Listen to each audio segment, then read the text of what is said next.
आ जाओ भाई। MKD math classes में स्वागत है बच्चों आपका। नमस्कार बच्चों। तो ये कुछ मिसलेनियस के क्वेश्चंस करवा रहा था, पहले 2 वीडियोस मैंने डाले हुए हैं इस पर। ये नेक्स्ट वीडियो है, कुछ सवाल रह गए थे तो अब इसमें हम लोग देखते हैं सवालों को। ठीक है, अब देखो जैसे ये क्वेश्चन नंबर आपका 10 है, पेज नंबर 101 पर क्वेश्चन नंबर 10 है आपका। मैं पढ़ करके सुना रहा हूँ इसको, लिखने में ज़्यादा टाइम लगेगा। A manufacturer produce 3 products. A manufacturer produce 3 products X, Y, Z, which he sell in 2 market. Annual sale are indicated below. Annual sale इसकी दी हुई है, मार्केट की एनुअल सेल दी हुई है। 2 मार्केट है भाई यहाँ पे, मार्केट 1 एंड मार्केट 2। प्रोडक्ट कितने कितने बन रहे हैं? 10,000 मार्केट 1 के लिए, 10,000, 2,000 और 18,000, 6,000 सेकंड के लिए, 6,000, 20,000 एंड 8,000। ठीक है बच्चों, तो 3 तरह के प्रोडक्ट आपके बन रहे हैं, एक्स वाई और जेड, 3 तरह के प्रोडक्ट बन रहे हैं। और एक मार्केट 1 दिया हुआ है, एक मार्केट आपको 2 दिया हुआ है। इफ सबसे पहले क्या कह रहा है, ए ऑप्शन क्या, ए क्या दिया हुआ है इसने, if sale price of X Y and Z are rates 2.50, rates 1.50, rates 1 respectively, find the total revenue in each market with the help of matrix algebra. ठीक है बच्चों, पहले इसको समझिए। देखो सबसे पहली बात क्या है, प्रोडक्ट दिए हुए। अच्छा उस ये बात छोड़ो, आप मुझे केवल इतनी सी बात बताओ बच्चों। जैसे मान लो आपके पास में, समझना बच्चों है ना, कोई प्रोडक्ट है, मान लो एक्स प्रोडक्ट है आपके पास में, ठीक है, और ये हमने 100 की क्वांटिटी में बनाई, 100 हमने एक्स प्रोडक्ट बनाए। कुछ भी हो सकता है, क्रिकेट का बैट हो या बॉल्स हो, कुछ भी हो सकता है। मान लो बैट ही है या बॉल्स मान लेते हैं, क्रिकेट की बॉल्स बनाई 100, प्रोडक्ट कितना हुआ हमारा 100 का, 100 बनाई हमने। अब ये क्या कह रहा है कि एक बॉल का प्राइस, एक बॉल का प्राइस यदि 50 रुपीज है, एक बॉल का प्राइस यदि 50 रुपीज है, तो आप बताइए कि टोटल रेवेन्यू कितना हुआ। रेवेन्यू का मतलब बच्चों होता है टोटल कितना मिला हमको। ठीक है, टोटल हमको कितना मिला, तो आप तुरंत बता दोगे, बोले सर 100 में मल्टीप्लाई कर दीजिए 50 का, तो ये कितना आ गया बच्चों, 5,000 रुपये आ गया आपका। रेवेन्यू कितना हुआ आपका, 5,000 रुपये। अब थोड़ा सा और देखिए जरा, अगर मैं ये कह दूं आपसे कि एक बॉल को बनाने में कुल कितना खर्चा आया, that means cost of this, cost of 1 ball कितनी है, ठीक है, cost of 1 ball, cost of 1 ball मान लिया 35 रुपीज आई। कुल टोटल खर्चा जो आया बॉल को बनाने का वो आया 35 का, ये वो 50 रुपए की, तो मुनाफा कितना हुआ एक बॉल पे, 15 रुपए का। हुआ कि नहीं हुआ? अब मैं ये पूछूं आपसे कि कॉस्ट ऑफ 1 बॉल इतनी है, तो 100 बॉल की कॉस्ट कितनी हो गई, 100 बॉल की कॉस्ट हो गई 3,500 रुपए। ठीक है, प्रॉफिट कितना हुआ बच्चों, अरे टोटल आपको कितना मिल रहा है, मार्केट से पैसा कितना मिला आपको, 5,000 रुपए, और आपकी कॉस्ट कितनी आई, कुल बनाने की कीमत कितनी लगी, 3,500 रुपए।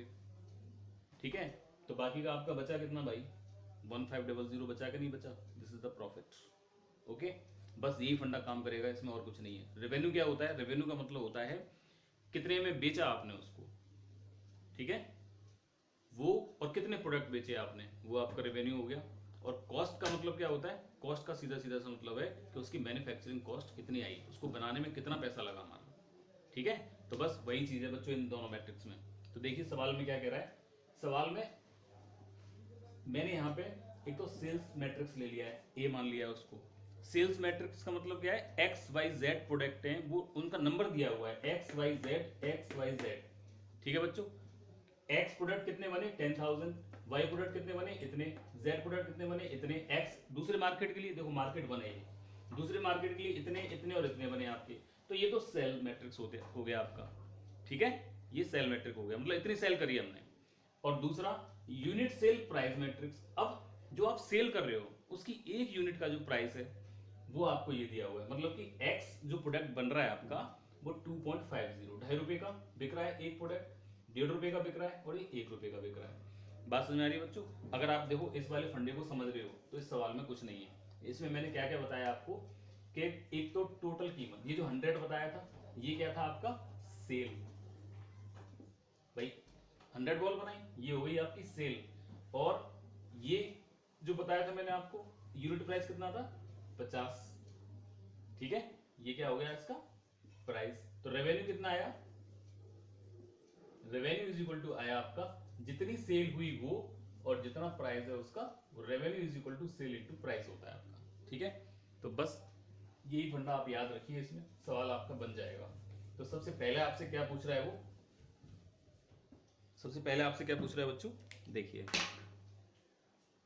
वो टोटल रेवेन्यू पूछ रहा है भाई। टोटल रेवेन्यू का मतलब क्या हुआ, ये आप जानते हो, देखो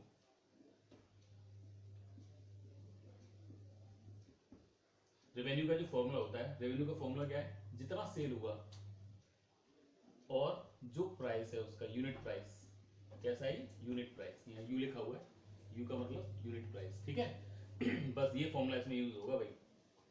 अब सेल कितना है आपके पास में, this one is A matrix है, और प्राइस कितना है इसका, बी मैट्रिक्स है आपका, मतलब क्या हुआ इसका, this is a into b बन करके आपका आना है, ठीक है। ए और बी का केवल आप मल्टीप्लाई कर दीजिए, मल्टीप्लाई करोगे तो देखो ये इस फॉर्म में आ जाएगा आपका, एक यहाँ पे आएगा आपका, एक यहाँ पे आएगा, क्योंकि भाई साफ दिख रहा है, देखो ये कितने का है आपका, दिस इज 2/3 का, ये आपका 2/3 का है, और ये आपका कितने का है, दिस इज 3/1 का। तो 2/3 इंटू 3/1 करोगे तो 2/1 का बचेगा, तो ये आपका क्या हुआ 2/1 का बचा। तो ये मार्केट 1 का आ जाएगा और ये मार्केट 2 का, बस मल्टीप्लाई करना बच्चों आपको, ठीक है। अब यहाँ मार्केट 1 में कुल कितना पैसे का हमारा बिका माल, वो यहाँ पे आ जाएगा, और मार्केट 2 में कुल कितने पैसे का बिका माल, वो यहाँ पे आ जाएगा। रेवेन्यू का मतलब ये हुआ, ठीक है। अगली बार में क्या दिया हुआ है, सेकंड वाले में क्या दिया हुआ है आपको, देखो सेकंड वाले में दिया हुआ है यूनिट कॉस्ट प्राइस मैट्रिक्स दिया हुआ है, ये मतलब यूनिट कॉस्ट दे रखी है। पहले क्या दिया हुआ था, पहले आपको सेल प्राइस दे रखी है, इतने में बेचा हमने उसको। अब क्या है, बनाने में इतना खर्चा हुआ उसका, एक प्रोडक्ट को बनाने में 2 रुपए खर्च हो रहे हैं उसके, दूसरे प्रोडक्ट को बनाने में 1 रुपया खर्च हो रहा है, और तीसरे प्रोडक्ट को बनाने में 0.5 मतलब 50 पैसे खर्च हो रहे हैं उसके। तो टोटल खर्चा कितना आया उसका इन प्रोडक्ट पर, सीधी सीधी सी बात है भाई, ए गुणा सी कर दीजिए इसका। तो कॉस्ट जब आपको निकाली तो रेवेन्यू निकल के आया, ये जो आएगा आपका निकल करके, दिस इज टोटल रेवेन्यू आएगा निकल करके, ये वाला, ठीक है। टोटल रेवेन्यू ये निकल करके आएगा आपका, और यहां से आएगी आपकी टोटल कॉस्ट। टोटल कॉस्ट क्या होगी आपकी, this is A multiply by C. साधारण से जो फॉर्मुलेज आपने पढ़े हैं कक्षा 5-6 में जो पढ़ते हुए हैं, वही फॉर्मुलेज आपके यहाँ पे यूज हुए हैं, ठीक है। बस उन्हीं को समझना होता है। जैसे कुल रेवेन्यू, कुल दाम या कुल रुपए कितने लगे, सेल कितनी हुई, प्राइस कितना था उसका, बस यही तो जानते हो आप लोग, सेल इनटू प्राइस, वो टोटल रेवेन्यू आ जाता है। कितना आपका टोटल कॉस्ट, कॉस्ट का मतलब बनाने में कितना खर्चा आया उसको, बनाने में खर्चा कितना आएगा भाई, प्रोडक्ट दे रहे हैं आपके और बनाने का खर्चा उसने एक यूनिट का दिया हुआ है 2 रुपए, एक्स का दिया हुआ है 2 रुपए, वाई का दिया हुआ है 1 और 0.5 इसका दिया हुआ है। तो ये क्या निकल के आएगा आपका, ए गुणा सी कर देंगे, तो ये भी बच्चों क्या बन करके आएगा आपका, एक 2/1 का ही मैट्रिक्स बन करके आएगा, this is market 1 and this is market 2। तो टोटल रेवेन्यू, कुल इतना पैसा मिला, कुल खर्चा कितना हुआ ये बता रहा है। ये क्या बता रहा है आपका, कुल खर्चा, और ये क्या बता रहा है आपका, कुल मिला, कुल पैसा इतना वाला मार्केट से और आपका खर्चा इतना आया, प्रॉफिट बता दीजिए आप उसको। प्रॉफिट फॉर मार्केट 1, मार्केट 1 के लिए प्रॉफिट क्या आएगा, मान लो ये जो आपका रेवेन्यू निकल करके आता है दिस इज R1, और ये जो निकल के आता है दिस इज R2, ये है मान लो C1 और ये आपकी C2, ठीक है बच्चों। तो मार्केट 1 के लिए, मार्केट 1 में कुल कितना पैसा मिला आपको, R1 मिला, मार्क और टोटल कॉस्ट कितनी आई आपके प्रोडक्ट को बनाने के लिए मार्केट 1 के लिए, C1 आई, तो R1 माइनस C1 कर देंगे, आपका आंसर आ जाएगा। इसी तरह से यदि आप R2 माइनस C2 कर देंगे तो आपका मार्केट 2 का निकल करके आ जाएगा, ठीक है बच्चों। केवल मल्टीप्लाई करना था, सवाल मैंने आपको समझा दिया, अच्छी तरह से समझ लीजिए इसको, ठीक है। नेक्स्ट चलते हैं, उतार लीजिए बच्चों उसको।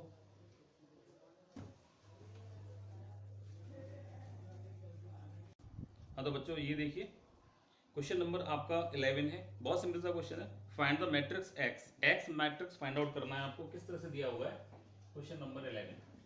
देखो एक्स मैट्रिक्स फाइंड आउट करना है, मान लो एक्स ये मुझे फाइंड आउट करना है, और ये क्या दिया हुआ है आपको, दिस इज 1 2 एंड 3 4 3 6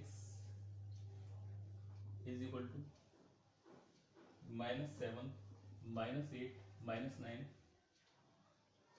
2 4 एंड 6, ठीक है, 2 4 6 -7 -8 -9 1 2 3 4 5 6 1 2 3 4 5 6, वेरी सिंपल, कोई प्रॉब्लम नहीं है। अब सबसे बड़ी समस्या इसमें ये आ रही है कि x को कितने ऑर्डर का मैट्रिक्स माना जाए। बहुत सिंपल है, इसका ऑर्डर कितना है बच्चों, देखो इसका ऑर्डर है आपका 2/3 का, इसका ऑर्डर कितना है आपका, इसका ऑर्डर भी है आपका 2/3 का, ठीक है बच्चों, क्लियर हो रही है बात। अब इसके साथ में इसका मल्टीप्लाई करना है, ये भी एक मैट्रिक्स है, x का आपका एक मैट्रिक्स है, मान लो ये एक मैट्रिक्स है आपका, ये मान लिया मैंने एक मैट्रिक्स है, इसका मल्टीप्लाई हो रहा है इससे, दिस इज 1 2 3 4 3 6, और आ कितना आ रहा है बच्चों, इतना आ रहा है -7 -8 -9 2 4 एंड 6, ठीक है।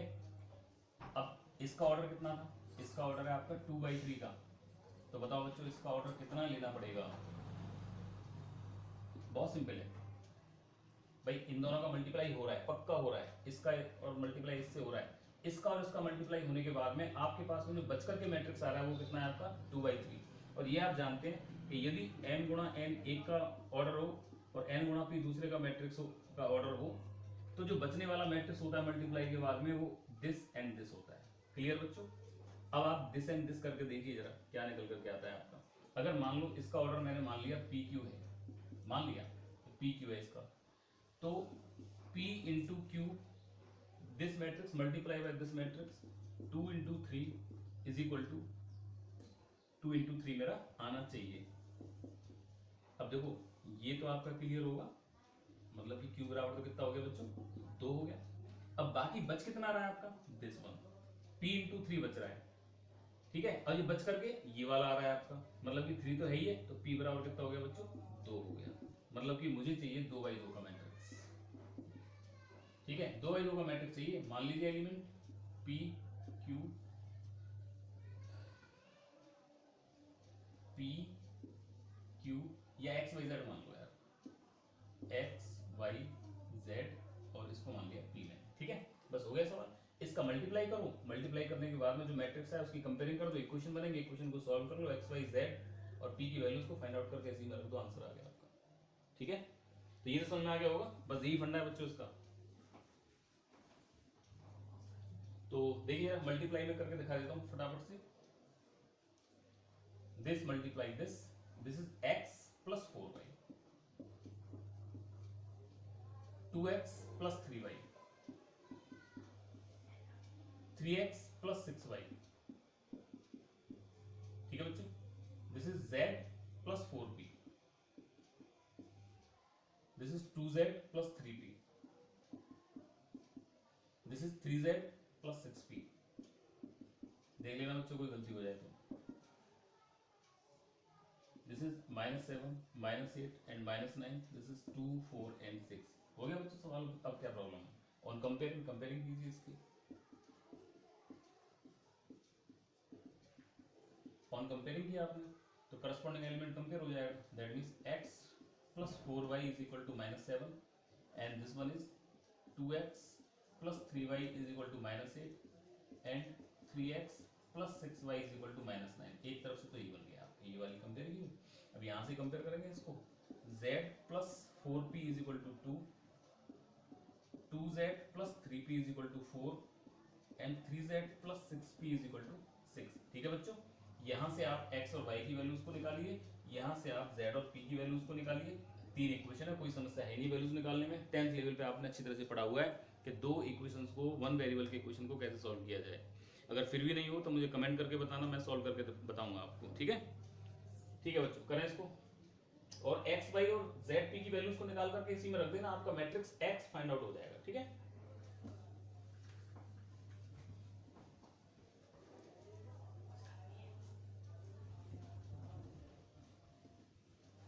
पॉज करके उतार लिया करो सवाल को, ठीक है, क्योंकि मैं जब टाइम की बचत हो आपकी इस वजह से जल्दी मिटा देता हूं उसको। अब देखिए जरा नेक्स्ट क्वेश्चन देखते हैं, क्वेश्चन नंबर 12 दिया हुआ है, बढ़िया सवाल है, अच्छा सवाल है। क्वेश्चन नंबर 12 में देखो आपसे क्या कह रहा है, देखिए क्वेश्चन नंबर 12, इसमें मैं पढ़ करके सुना रहा हूं। A and B are square matrices of the same order, A और बी कोई भी दो मैट्रिक्स दिए हुए हैं जिनका कि सेम ऑर्डर है, such that A B is equal to B A, then prove that by induction that A B to the power n is equal to B to the power n a, further prove that A B की whole power n is equal to A n B n. ठीक है, A की power n B की power n। अब देखो given क्या है आपके पास में, गिवन ए एंड बी कैसा ऑर्डर है, सेम ऑर्डर। ठीक है, कंडीशन क्या है, गिवन कंडीशन क्या है, a B is equal to B a, this is given condition. To prove क्या करना है आपको, टू प्रूव आपको करके दिखाना है ए बी की power n is equal to B n a by induction method. जब ये प्रूव आपका हो जाएगा, जब ये प्रूव आपका हो जाएगा, उसके बाद में एक प्रूव और करना है। ठीक है, इसकी सहायता से फर्दर लिखा हुआ है ना इसमें, further prove that A B की whole power n is equal to A to the power n B to the power n। इसका मतलब क्या है, जब ये प्रूव आपका हो जाए तब आप इसकी सहायता लेकर के उस वाले को प्रूव करके दिखाइए। ठीक है, वेरी सिंपल। थोड़ा सा कंसेप्ट आप क्लियर करना है इसमें बच्चों, ध्यान से देखना इसको। ठीक है, अब ये देखो by the method of induction मुझे करना है, तो निश्चित रूप से स्टेटमेंट मानना पड़ेगा मुझे। तो P n is equal to मैंने मान लिया इसमें ए बी की power n is equal to B n A. फिर क्या करते हैं बच्चों, इसमें put n is equal to 1 put करो, इसमें n is equal to 1 put किया, that mean this is p1, p1 is equal to A B is equal to b। सही है भाई, एकदम राइट है, क्योंकि ये भी कंडीशन दी हुई है उसमें, ए बी बराबर बी ए के है। क्योंकि ऑब्वियसली इन जनरल क्या होता है कि A B is not equal to B A, but इसने क्या दिया हुआ, A B is equal to B A है इसमें। जब A B is equal to B A है तो निश्चित रूप से ये सही बात है बिल्कुल। ठीक है, it is true for n is equal to 1, n is equal to 1 के लिए ट्रू हो गया ये, बहुत सिंपल। अब देखिए let it is true for n is equal to k, मान लिया n is equal to k के लिए सही है ये, तो ये क्या निकल के आया, दिस इज p k, जो स्टेटमेंट बना आपका, दिस इज a b की power k is equal to b की पावर k a, ये सही है भाई, ये इक्वेशन नंबर आपने मान लिया 2।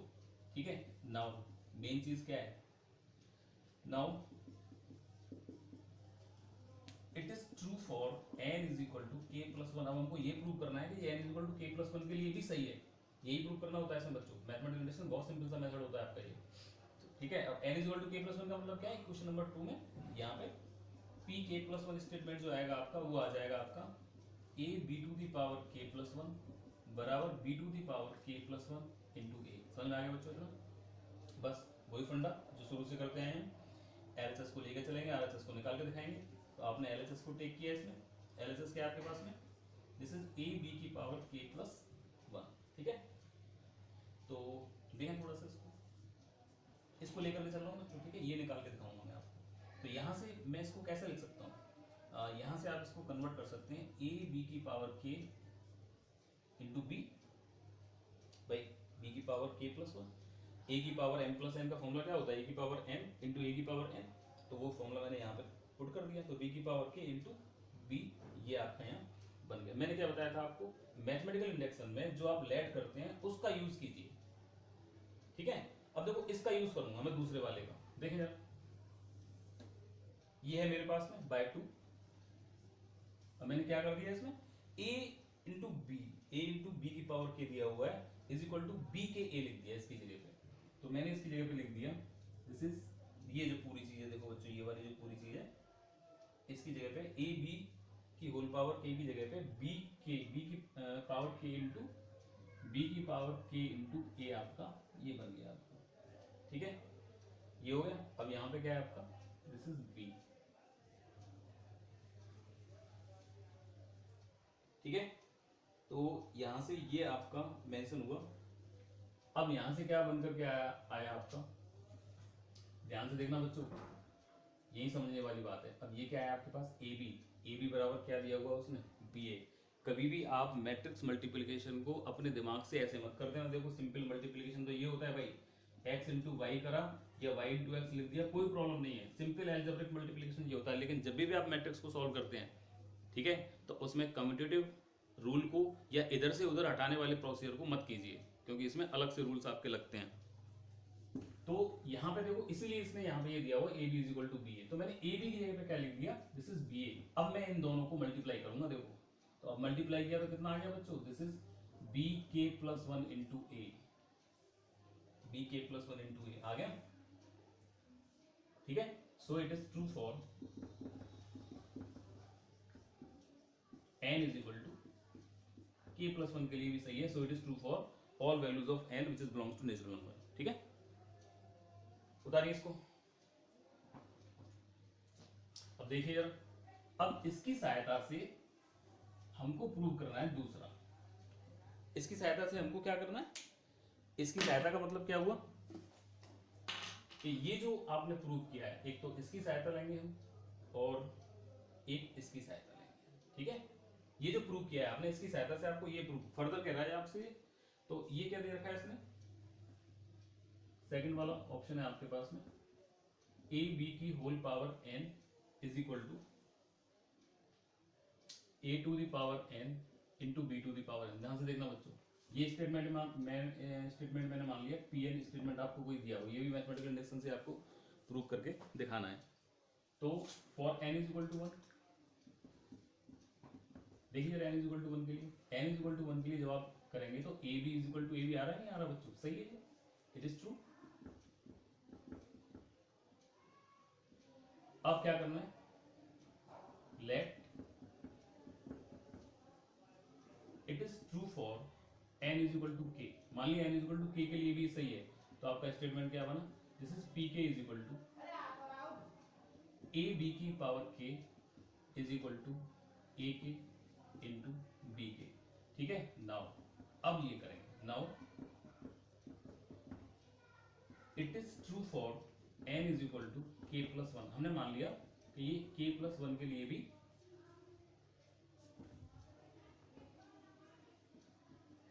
सही है। अब n is equal to k plus 1 रखो इसमें, this is p k plus 1 is equal to, रख दीजिए यार, क्या प्रॉब्लम आ रही है, k की जगह पे क्या रखना है, k plus 1 is equal to a की power k plus 1 into b की पावर k प्लस 1। ये लेकर के चलूंगा मैं, ये प्रूव करके दिखाऊंगा आपको। ठीक है, तो मैंने LHS इसकी यूज करी, LHS के आपके पास में, दिस इज a b की होल पावर k प्लस 1।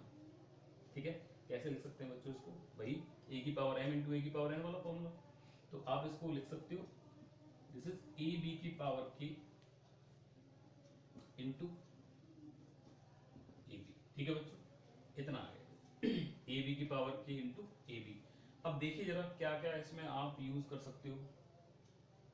इसका मतलब क्या हुआ बच्चों, इस पूरे का मतलब ए बी की जगह पे आप बी ए भी यूज कर सकते हो, कोई प्रॉब्लम नहीं है। अगर यहाँ पे बी ए आप यूज करना चाहें तो वो भी आप यहाँ से आराम से यूज कर सकते हैं। तो मान लो मैंने अगर बी ए रख दिया इसकी जगह पे, बी ए की whole power k into a into B, तो ये क्या बनकर क्या है, दिस इज बी की पावर के इंटू ए की पावर के। ऐसे मत करो, ऐसे मत करो, ऐसे सीधा सीधा खोल दीजिए इसको, दिस इज ए की power k into this is b की power k into a into B. ठीक है बच्चों, अब क्या मिल रहा है ये देख लीजिए आप उसको। अब देखो ये इसको सेट करके देखो जरा, ये इसमें है क्या कहीं, यस दिस बी की power k into a, B की पावर के इंटू ए की जगह पे मैं ए बी की पावर के रख दूंगा यहाँ से। ठीक है, तो ए की पावर के तो ये है ही है, मैंने क्या किया, इसकी जगह पे मैंने ये पुट कर दिया a B to the power k into b. अब देखो आराम से मल्टीप्लाई हो जाएगा आपका, दिस इज ए की power k into a into b की power k into b, this one is a की power k plus 1 and this is b की पावर के प्लस 1। ठीक है, मैं क्या लेके चला था, ये क्या निकल के आया मेरा, ये। सो इट इज ट्रू फॉर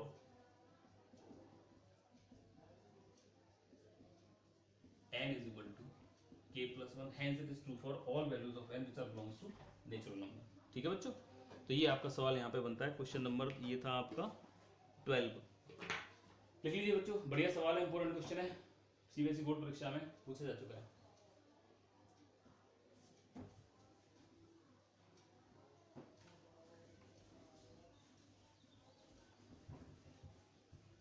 बच्चों हो सकता है कि वॉइस क्वालिटी थोड़ी सी लोअर आ रही हो, बट टेंशन मत करना कुछ भी। ठीक है, पढ़ाई पे ध्यान दो, कैसे सवाल हो रहे हैं उस कंसेप्ट को समझिए आप, सवाल हम किस तरह से बना पा रहे हैं। ठीक है, कंसेप्ट बेस, रटने की जरूरत नहीं है बिल्कुल, आपको एक एक कंसेप्ट आपका क्लियर करवा दूंगा मैं इसमें। अब देखिए एक दो क्वेश्चन और है, और वो क्वेश्चन है आपका, जैसे क्वेश्चन नंबर 13 है, इसने ए बराबर दिया हुआ है। देखो क्वेश्चन नंबर 13 में ए बराबर इसने दिया हुआ है, और ए बराबर आपको क्या दिया हुआ है, this is alpha beta gamma minus alpha, ये दिया हुआ है आपको, is such that A square is equal to I. अब ये कह रहा है कि यदि A square is equal to I है तो बताओ क्या कंडीशन इसकी सेटिस्फाई होगी। वेरी सिंपल, ए स्क्वायर निकाल दो यार, जो कंडीशन दी हो उसमें आप सेट कर दीजिए, बस सोचने समझने की ज्यादा जरूरत नहीं है इसमें। अब सबसे पहले ए स्क्वायर निकालूंगा मैं। ए स्क्वायर देखो बच्चों कितना निकला, this is alpha beta gamma minus alpha, और alpha beta gamma minus alpha, निकालिए जरा इसको। ये बराबर किसके दिया हुआ है, आई के। भाई ए स्क्वायर इज इक्वल टू आई के बराबर दिया हुआ है आपको, इस कंडीशन में रखना है बस, और कुछ नहीं करना। This is alpha square, this is alpha square and gamma beta, alpha square plus gamma beta, this is alpha beta minus alpha beta, this one is gamma alpha minus gamma alpha, this one is this beta gamma plus alpha square. एक बार check कर लेना बच्चों, आई क्या होता है, this is 1001। एक बार check कर लेते हैं, alpha square alpha beta, this alpha square alpha beta, सही है। Alpha beta minus alpha beta, ये भी ठीक है।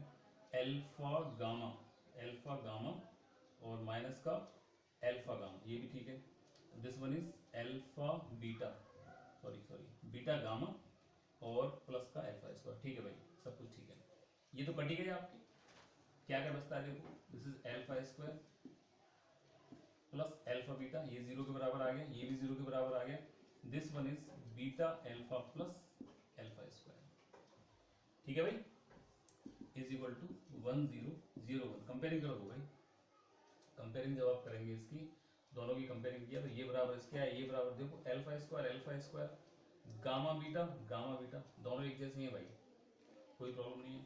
तो alpha square plus gamma beta is equal to कितना बना आपके पास, 1 को इधर ले लीजिए, तो alpha square plus gamma beta minus 1 is equal to 0। देखो कोई ऑप्शन है क्या, ये एल्फा स्क्वायर, चलो माइनस कॉमन निकाल दो इसमें से, माइनस कॉमन ले लो, इसमें कितना आ जाएगा बच्चों, 1 minus alpha square plus gamma beta is equal to 0। देखो कोई है 1 minus alpha square minus alpha beta, 1 minus, हाँ सी ऑप्शन है ये आपका, ऑप्शन सी ठीक है इसका, ठीक है। उतार लीजिए बच्चों उसको। देखिए थोड़ा सा लंबा हो रहा है बच्चों वीडियो, लेकिन पूरे सवाल समाप्त करवा देता हूँ इसके, फिर आप ये ना कहें कि सवाल रह गए इसके। एक सवाल और दिया हुआ, if the matrix A is both symmetric and skew symmetric. अगर कोई मैट्रिक्स है आपका मान लो, और वो कह रहा है कोई मैट्रिक्स ए है, तो ये सिमेट्रिक भी है और स्क्यू सिमेट्रिक भी है। अगर ये सिमेट्रिक है तो निश्चित रूप से ए डैश इज इक्वल टू कितना आया बच्चों, ए के बराबर आया। और अगर ये स्क्यू सिमेट्रिक है तो ए डैश बराबर कितना आया, माइनस ए के बराबर आया। क्लियर हो गई बच्चों बात, equation number 1 and equation number 2, ठीक है। अगर दोनों को घटा दूंगा तो क्या आएगा, दोनों को माइनस किया, दिस इज 1 माइनस 2 कर रहा हूं मैं, तो this one is minus, this one is plus, that means this is 0 and this is 2a। मतलब कि a बराबर कितना आया, 0 मैट्रिक्स आया भाई मेरे हिसाब से। तो option number b, option number b सही है इसका। अब देखिए जरा क्या लगा इसका। एक सवाल और आपका रह गया, क्वेश्चन नंबर 15। क्वेश्चन नंबर 15 में क्या कह रहा है देखो, A is a square matrix, A कोई भी आपका स्क्वायर मैट्रिक्स है, such that A square is equal to A। A कैसा है भाई, स्क्वायर मैट्रिक्स, कंडीशन क्या है, A square is equal to A के बराबर है, ये दिया आपको, A square is equal to A है। पूछा है आपसे देन I प्लस A का whole cube, then I plus A का होल क्यूब माइनस 7A, ये किसके बराबर होगा, ये पूछा है इसने कि ये किसके बराबर होगा। वेरी सिंपल है, क्या प्रॉब्लम है। अब a प्लस बी का होल क्यूब भाई आता है तो आप कर जाओगे, और नहीं आता तो नहीं कर पाओगे। जैसे a प्लस बी का होल क्यूब आपके पास क्या होता है, this is a cube plus b cube plus 3a square b plus 3ab square, बना दो बस फॉर्मूला।